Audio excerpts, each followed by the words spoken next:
Subscribe and click on the bell icon to get the notification of latest videos by BKT Media Private Limited.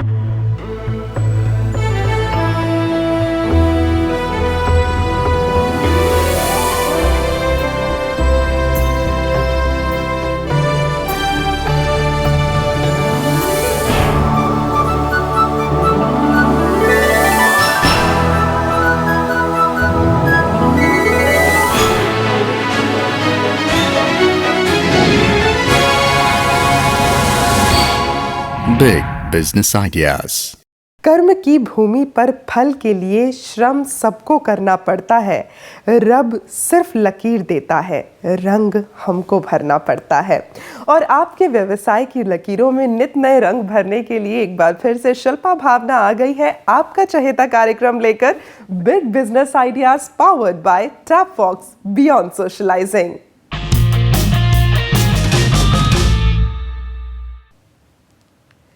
दोस्तों, कामयाबी तक पहुंचना बहुत आसान है, लेकिन उस कामयाबी पर टिकना बहुत मुश्किल है। भारत में हर साल हजारों की तादाद में एमएसएमईज आती हैं।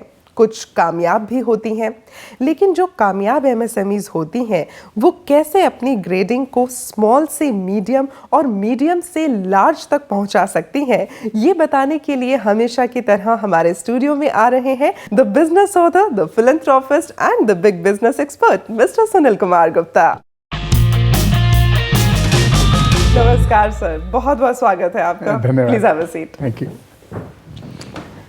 तो सर, हर साल हजारों की तादाद में एमएसएमईज की शुरुआत होती है हमारे देश में।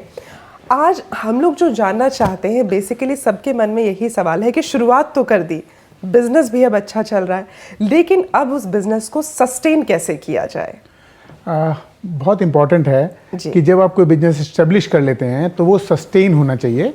इस तरह से सस्टेन होना चाहिए कि सोसाइटी भी ठीक चलती रहे, एनवायरनमेंट भी ठीक चलता रहे और आपका बिजनेस भी अच्छा चलता रहे। जी। तो ये सस्टेन करने के लिए तीन चीजें सबसे इंपॉर्टेंट है। यहाँ पर अगर हम बात करें उन एमएसएमईज के बारे में जो काफी वक्त से काम करती आ रही हैं, अच्छा काम कर रही हैं, लेकिन अब क्योंकि उन्हें काफी समय हो गया है एमएसएमई सेक्टर में, तो क्या अब भी उन्हें गवर्नमेंट से कोई सपोर्ट मिल सकती है अपने बिजनेस को और ग्रोथ देने के लिए? बिकॉज हाउएवर जो लोग शुरू कर रहे हैं उन्हें तो गवर्नमेंट का सपोर्ट है, लेकिन जो अब एस्टैब्लिश हो गए हैं, क्या उन्हें भी सपोर्ट है? उनको बहुत सपोर्ट है।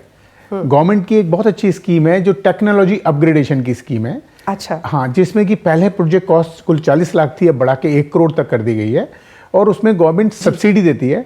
वो सब्सिडी 15% तक है। ओके। हाँ, तो यदि मान लीजिए कोई टेक्नोलॉजी आपकी है और आप चाहते हैं इसे अपग्रेड करूं मैं और नई टेक्नोलॉजी आ गई है तो आप अपग्रेड कर सकते हैं। उसके लिए आपको गवर्नमेंट लोन भी देती है और साथ में सब्सिडी भी देती है, जो कि लगभग 15% तक है। ओह, बहुत ही अच्छी बात। इसका मतलब ये है कि कोई भी इंसान, कोई भी व्यक्ति अपना व्यवसाय शुरू करना चाहता है तो भारत को सशक्त करने के लिए उनको गवर्नमेंट की तरफ से पूरा सपोर्ट है। पूरा सपोर्ट है। इसके अलावा और भी स्कीम है, जैसे एक तो होता है QMS क्वालिटी मैनेजमेंट स्टैंडर्ड्स, दूसरी होती है QTT quality technology tool. Okay. तो उसमें आप कोई इनोवेशन करते हैं, नई प्रोडक्ट बनाते हैं तो उसके लिए भी सरकार आपको एड देती है और उसके लिए भी सरकार आपको मदद करती है। कुछ आप चेंजेस करते हैं उसके लिए भी मदद करती है, अपनी क्वालिटी को इंप्रूव करते हैं उसके लिए भी मदद करती है। जी।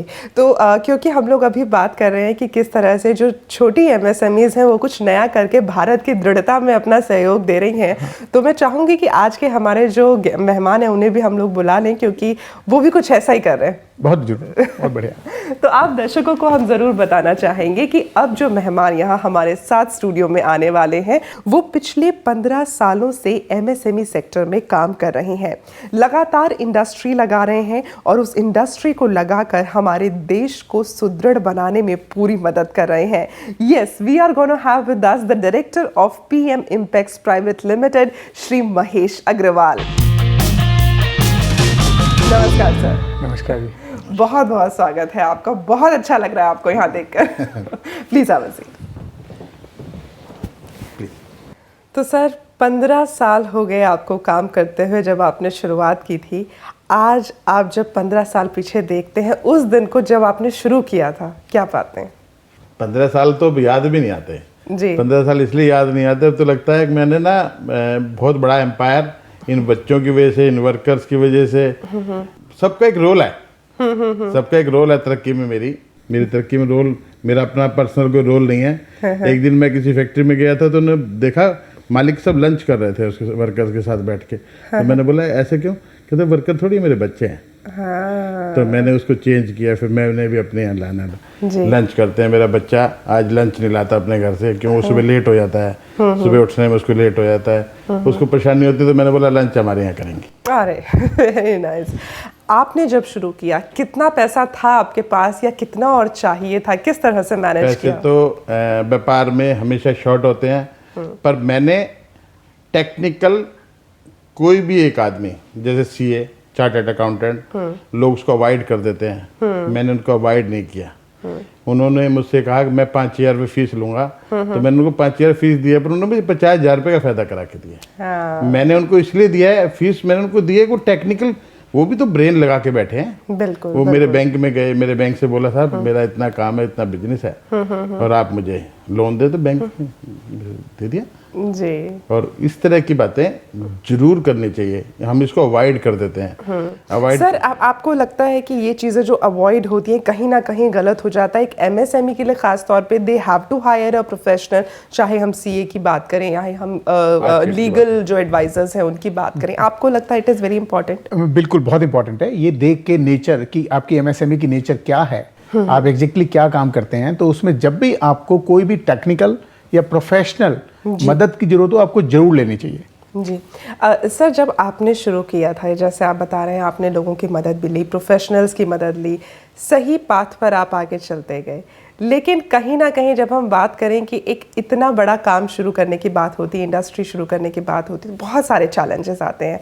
कोई एक ऐसी चुनौती आपके सामने आई हो जो आपको आज भी लगता है कि पता नहीं कैसे मैंने उस चुनौती को जीत लिया?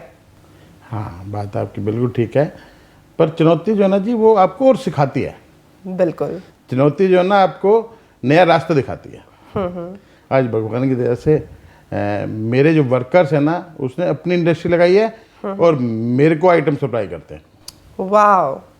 तो सर, आपको लगता है कि कहीं ना कहीं एक बहुत अच्छी बात है, क्योंकि एक एमएसएमई जो काम कर रहा है वो साथ में अपने साथ एक नए एंटरप्रेन्योर को डेवलप कर देता है, so it's a very good thing. बहुत ही बढ़िया बात है। और एक एमएसएमई जब आता है तो अपने साथ काम करने वाले जो उसके इनिशियल वर्कर होते हैं, जो उसके साथ जिन्होंने पूरी प्रोडक्ट सर्विस लाइन को डेवलप किया होता है, तो वो भी एंटरप्रेन्योर बन चुके होते हैं। और ये बहुत ही अच्छी बात है, यदि उनको भी मौका मिले और वो अपनी इंडस्ट्री लगाएं और उस इंडस्ट्री को सप्लाई करें, और इस प्रकार से चेन चलती रहे जी, तो जो हमारी प्रोडक्ट की क्वालिटी भी बढ़ेगी और ज्यादा लोग इंडस्ट्री खुलेंगी और ज्यादा लोगों को एम्प्लॉयमेंट भी मिलेगा जी। और इसी से जो हम लोग हमेशा बात करते हैं कि हमारे देश की जो जीडीपी है वो भी इंक्रीज होगी और हम लोग आगे एक बहुत ही सशक्त भारत का उदाहरण पूरे विश्व के सामने प्रस्तुत कर सकते हैं। बिल्कुल ठीक बात है। आज एमएसएमई का कंट्रीब्यूशन जीडीपी में 8.5% है, जिसको कि हम बढ़ा के 15% करना चाहते हैं। क्या बात है, क्योंकि एमएसएमई रोजगार भी ज्यादा लोगों को दे रहा है, जीडीपी में भी कंट्रीब्यूट कर रहा है, और हमारे एक्सपोर्ट जितने भी हम करते हैं उसमें उसका बहुत बड़ा कंट्रीब्यूशन है जी। और जितनी भी हमारी मैन्युफैक्चरिंग आउटपुट है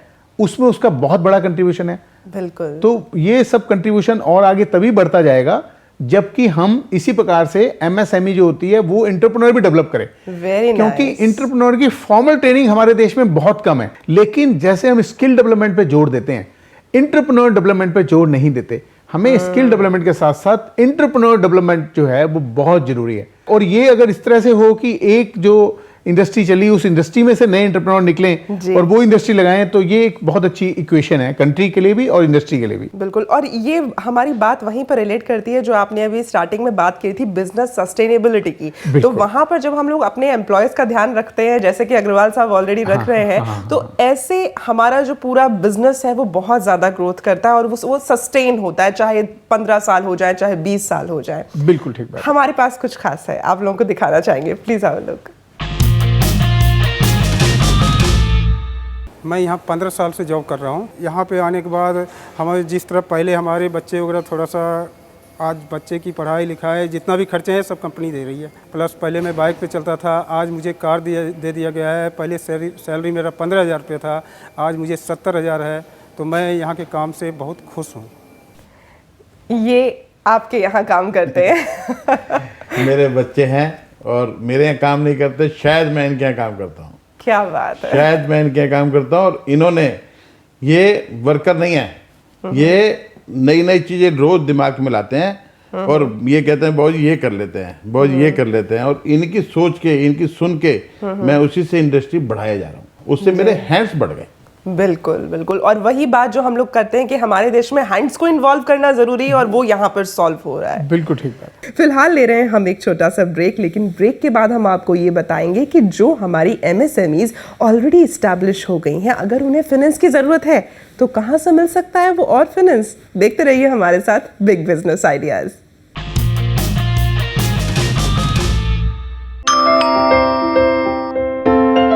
बेटा, आपकी मम्मी ने मुझे आपके पास रुकने के लिए बोला है।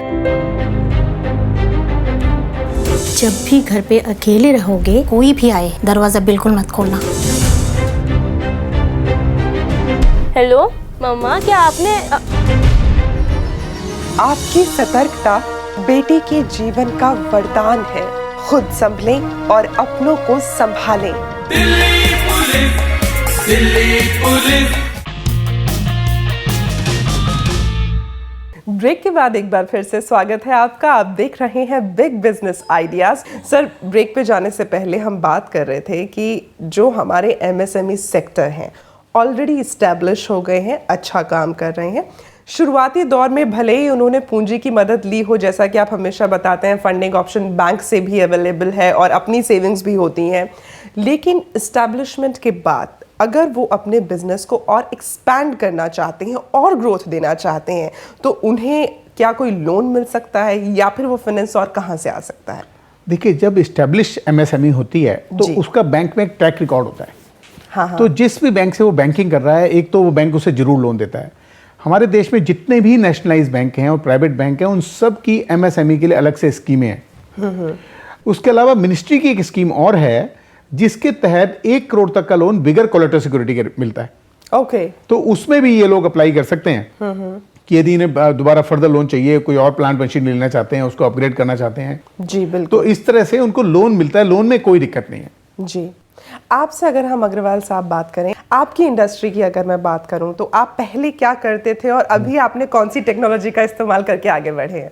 आपको बिल्डिंग बनाने में पहले ना 6-7 साल लग जाते थे, अब 6-7 महीने में बन जाएगी।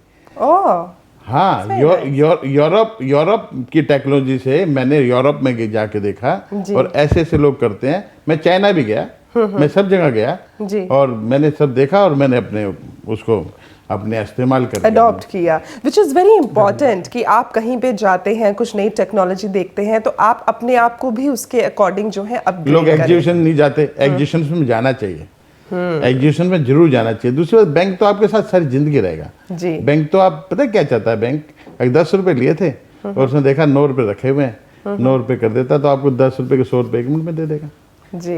बैंक तो यूँ चाहता है, बैंक तो आपको ट्रैक रिकॉर्ड देखता है। बैंक तो आप ये देखता है कि आपने उनसे कितने पैसे लिए थे और कब वापस कर दिए। जी, दैट मीन्स आप जो वहाँ पर आपकी जो क्रेडिबिलिटी है वो आपकी अच्छी मेंटेन होनी चाहिए।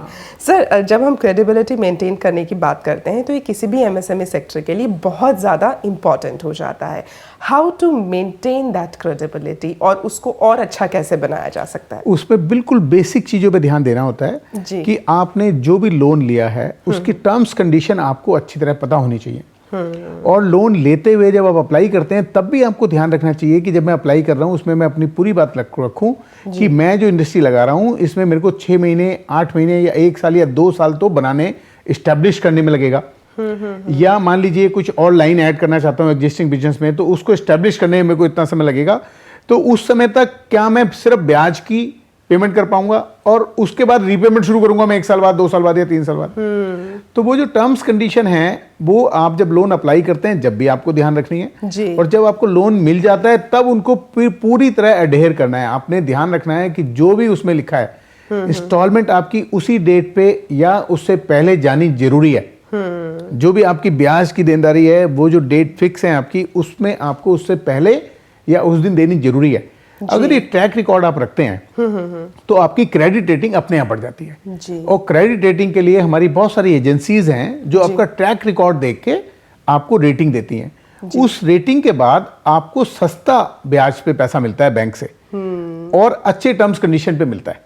अग्रवाल साहब, हमारे पास आपके लिए एक और सरप्राइज है जो हम आपको दिखाना चाहेंगे।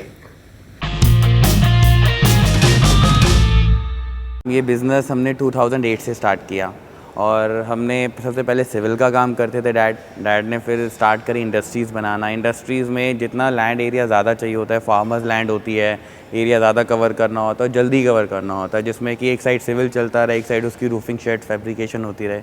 तो हमने एक आइडिया लगाया कि इसको हम इनबिल्ट एक फैब्रिकेशन डिपार्टमेंट बनाते हैं, एक यार्ड बनाते हैं जो हम अपनी फैक्ट्री में फैब्रिकेट करेंगे, साइट पे जाके उसे नट बोल्ट से इंस्टॉल कर देंगे। इसे कहते हैं प्री इंजीनियर्ड बिल्डिंग्स। नेपाल में जो आपदा आई है उस चीज़ में प्री इंजीनियर्ड बिल्डिंग नहीं थी। अगर वो प्री इंजीनियर्ड बिल्डिंग होती तो वहाँ पे वो आपदा नहीं आती। वो हम उस चीज़ को हम यूज़ कर सकते थे। हमारा जितना भी बड़ा स्ट्रक्चर है, अगर वो 16 का भी या 10 का भी आपका भूकंप रेक्टर स्केल पे आता है तो वो झेल सकता है। आपके बेटे हैं मुझे बताने की ज़रूरत नहीं है, बट इवन देन आज जब आप अपने बेटे को आपके अपने नक्शे कदम पर चलते हुए देखते हैं तो हाउ डू यू फील? आपको लगता है कि जो एक यंग ब्रेन है वो आपके एक्सपीरियंस के साथ मैच करके आपकी इंडस्ट्री को और बढ़ावा दे रहा है? मैं वैसे ही मेरा बेटा है जी। पर ये सीखा पता है किससे? मेरे वर्कर से सीखा है, मुझसे नहीं सीखा। रियली? मेरे वर्कर से सीखा है। इसने अपने वर्कर को, मेरे वर्कर को इसने अंकल बोल के, अगर अंकल ये कैसे होता है, तो उसने बोला। कॉलेज से आया तो उसने जाके फैक्ट्री में चला गया, फैक्ट्री में जाके उसको देखते चला गया। इनका रोल है, इनका सबका रोल है बढ़ने में, इनका सबका एक टीम वर्क है। इंडस्ट्री जरूर लगानी चाहिए, इंडस्ट्री से देश भी डेवलप करता है। जी, यहाँ पे सर आपसे जानना चाहेंगे, अग्रवाल साहब जो कह रहे हैं कि इंडस्ट्री लगाने से देश की बहुत ज़्यादा ग्रोथ होती है, आप इस चीज़ को मानते हैं? बिल्कुल मानता हूँ, ये सबसे इम्पोर्टेंट है। बल्कि इसको हम ऐसे नहीं कहना चाहिए कि इंडस्ट्री लगाने से देश की ग्रोथ होती है। जी। किसी भी देश की ग्रोथ के लिए इंडस्ट्री मस्ट है। जब तक वहाँ इंडस्ट्री नहीं होगी, जब तक वो देश आगे नहीं बढ़ सकता। हमारे देश में पिछले दिनों, पिछले कुछ सालों में मैन्युफैक्चरिंग सेक्टर बहुत कम हो गया था, उसमें प्रोडक्शन बहुत कम हो गई थी, नई इंडस्ट्री लगनी बंद हो गई थी। उसी के बाद सरकार ने मेक इन इंडिया कहा कि आप इंडिया में बनाएं। तो इंडस्ट्री तो एक तरह से, इंडस्ट्री तो देश की रीढ़ की हड्डी है। जी, इस तरह से जब इंडस्ट्रीज़ लगाई जाती हैं अग्रवाल साहब, आज के समय की अगर हम बात करें तो जैसा कि मोदी जी खुद बहुत एम्फेसिस कर रहे हैं कि जो हमारी मशीनरी हो या जो हमारे प्रोडक्ट्स हों वो हमारे भारत से बने। आप इस चीज़ में किस तरह से अपनी इंडस्ट्री को इन्वॉल्व कर रहे हैं? मैं कोई मशीन इंडिया से लेना ही पसंद करता हूँ। इंडिया से ही हमें लेनी चाहिए। उसमें एक तो कभी रुकावट आएगी तो इजी आपको मेंटेनेंस हो जाएगी। दूसरी बात, हमारे हिंदुस्तान में बहुत है पर हमारे हिंदुस्तान में देखने और दिखाने वाले नहीं है। जी, वो हमें बैकवर्ड बने हुए, एक्चुअली कोई भी एक पहला कदम उठाने में थोड़ा सा झिझकते हैं। वो एक झिझक है हमारे अंदर। वो हमें झिझक दूर करनी चाहिए। एक बात है, पूछ के देखो, पूछना जरूर चाहिए। बिल्कुल, पूछने में तुम्हारा कुछ नहीं लग रहा, एक बार पूछो तो सही किसी से कि कैसे बनेगा। जी, और वैसे भी अगर देखा जाए तो पूरी इस दुनिया में सिर्फ एक ही चीज है जहां पर सप्लाई जो है वो डिमांड को क्रॉस कर देती है, और वो है सलाह। तो सलाह तो लेनी चाहिए लोगों से। यहाँ पे सर आपसे हम जानना चाहेंगे, जब हम इस तरह के एग्जीबिशंस की बात करते हैं, सरकार इस तरह की एग्जीबिशंस लगा रही है हमारे एमएसएमई सेक्टर के लिए? बहुत सारी एग्जीबिशन लगती हैं और सरकार उसके लिए बहुत सारे बेनिफिट देती है। यदि आप अपने हिंदुस्तान में जो एग्जीबिशन लगती हैं उसमें पार्टिसिपेट करना चाहते हैं तो आपका जो खर्चा होता है उसको रीइंबर्समेंट करती है। यदि आप विदेश में जाके एग्जीबिशन लगाना चाहते हैं तो उसमें भी आपको टिकट का रीइंबर्समेंट भी मिलता है। जो आप स्पेस किराए पे लेते हैं उसका रीइंबर्समेंट भी मिलता है। गवर्नमेंट की ऐसी स्कीमें भी हैं कि आप एमएसएमई जो प्रोडक्ट बनाते हैं 20 एमएसएमई मिलके बाहर एग्जीबिशन लगा सकती हैं। अच्छा, आप लोग आपस में मिलके भी एग्जीबिशन लगा सकते हैं जिनकी प्रोडक्ट मिलती जुलती प्रोडक्ट्स हैं। जैसे मान लो इंजीनियरिंग गुड्स की लगी हुई है तो इंजीनियरिंग गुड्स वाले लगा ली। तो वो जो लगाते हैं उसमें सरकार आपको जो स्पेस आप किराए पे लेते हो विदेश में उसके लिए भी रीइंबर्समेंट करती है। अलग अलग स्कीमें हैं। जो एयर फेयर होता है आपका उसके लिए भी रीइंबर्समेंट करती है। और जो भी आपका खर्चा है सब रीइंबर्समेंट होता है। उस सबकी लिमिट्स लगाई हुई हैं कि भाई इसमें इतने % से ज्यादा नहीं मिलेगा, इसमें इतने % नहीं मिलेगा। अलग अलग स्कीमें हैं।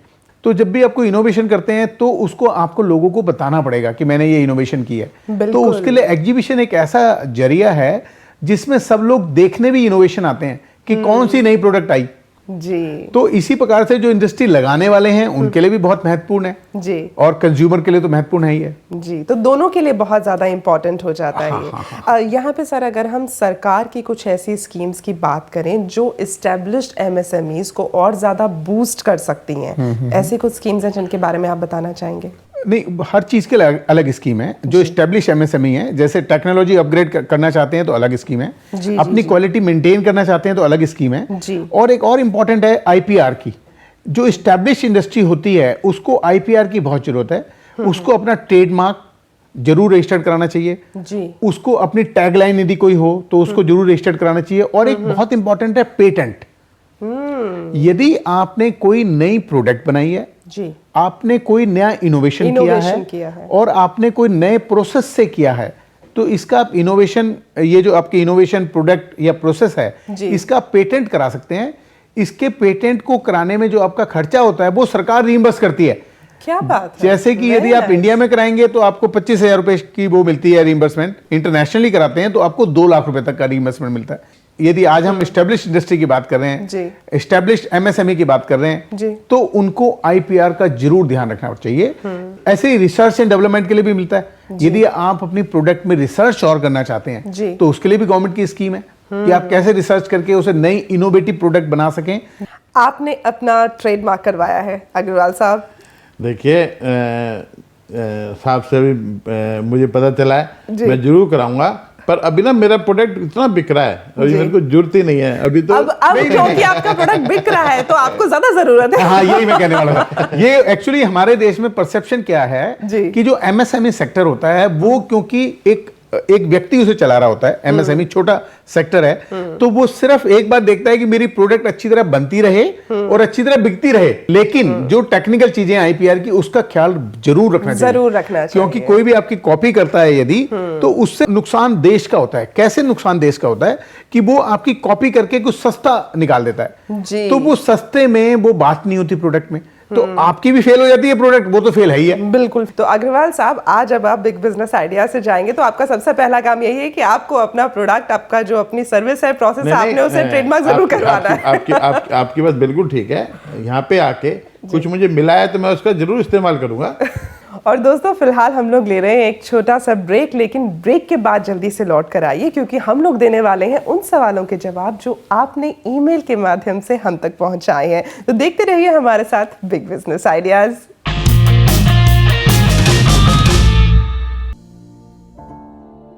रेखा, कहाँ हो? चलिए भैया। पीयू कहाँ है? पड़ोस वाले भाई साहब के यहाँ छोड़ आई हूँ। जिस लॉकर में कैश और गहने हैं।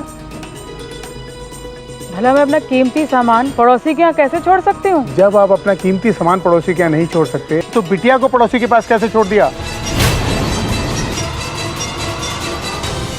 आपकी सतर्कता बेटी के जीवन का वरदान है। खुद संभलें और अपनों को संभालें। Delhi police, Delhi police.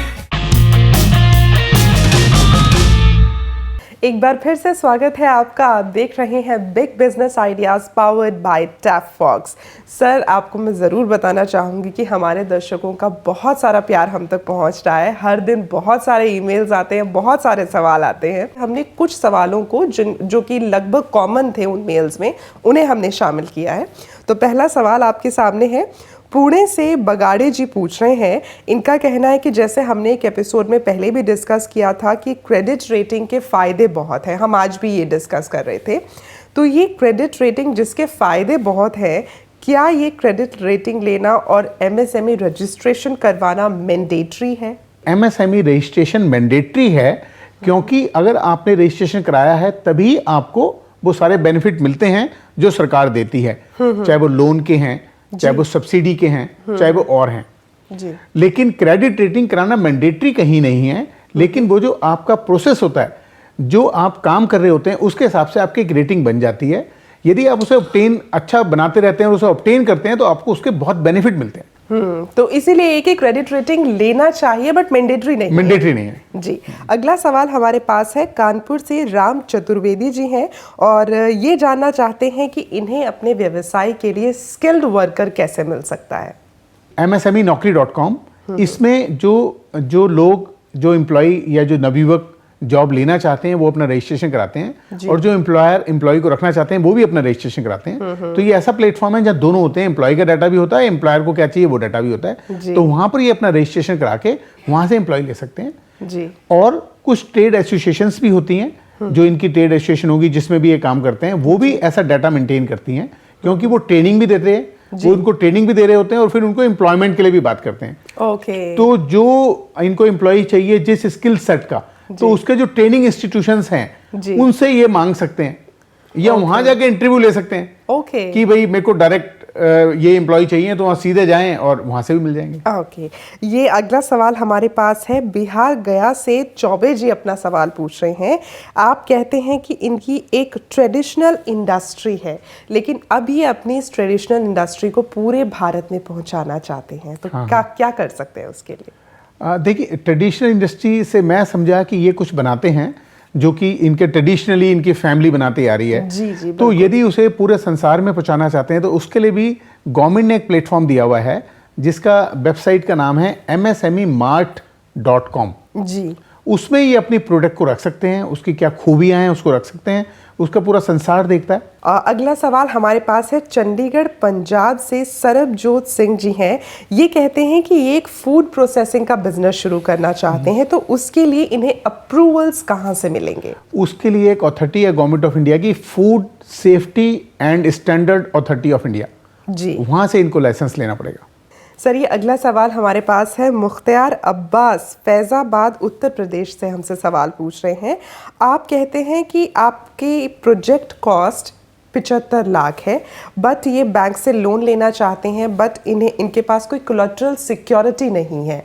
तो ये जानना चाहते हैं क्या इन्हें कोलेटरल सिक्योरिटी फ्री लोन मिल सकता है, या फिर ये किसी एक ऐसे पार्टनर को अपने साथ इन्वॉल्व करें जिसके पास कोलेटरल सिक्योरिटी हो?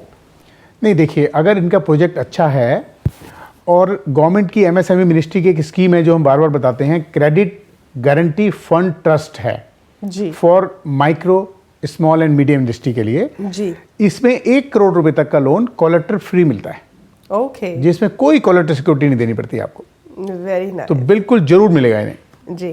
तो सर, अब वक्त वो भी है कि हम लोग हमारे पूरे एमएसएमई सेक्टर के लिए आपका एक बिजनेस मंत्र हो जाए। आज के लिए क्या बिजनेस मंत्र होगा? जरूर, मैं कहना चाहूँगा, पहले आप मेहनत करते हैं बिजनेस को एस्टेब्लिश करने के लिए, उसके बाद बिजनेस आपको, सोसाइटी और देश तीनों को एस्टेब्लिश करता है। बिल्कुल।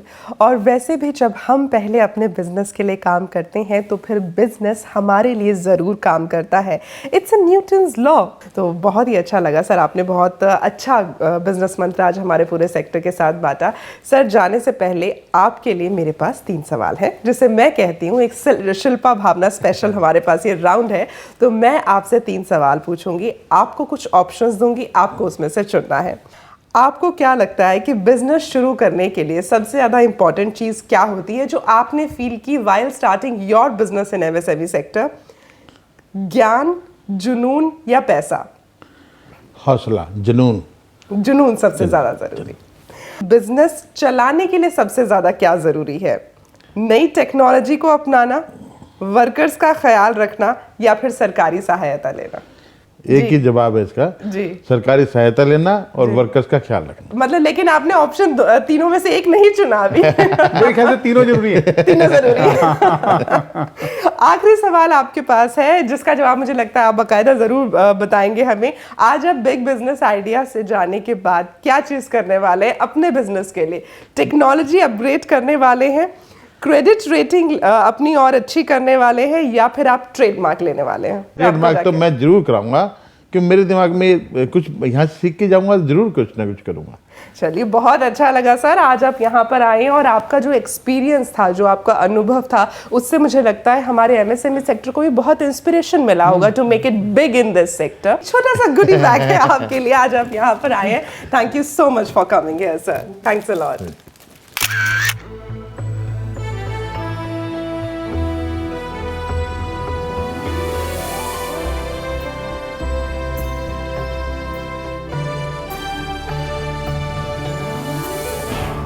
और दोस्तों, जाने से पहले आपसे भी सिर्फ इतनी ही बात कहना चाहेंगे कि परिश्रम सौभाग्य का द्वार होता है, इसीलिए हमेशा हार्ड वर्क करते रहना चाहिए। लेकिन उस हार्ड वर्क के साथ साथ थोड़ा सा स्मार्ट वर्क और थोड़ा सा इंटेलिजेंट वर्क भी ज़रूरी है। तो इंटेलिजेंट वर्क करते रहिए और हमेशा हमारे साथ बने रहिए only on big business ideas powered by Tap Fox beyond socialising. Thank you so much. जय हिंद। Big Business Ideas.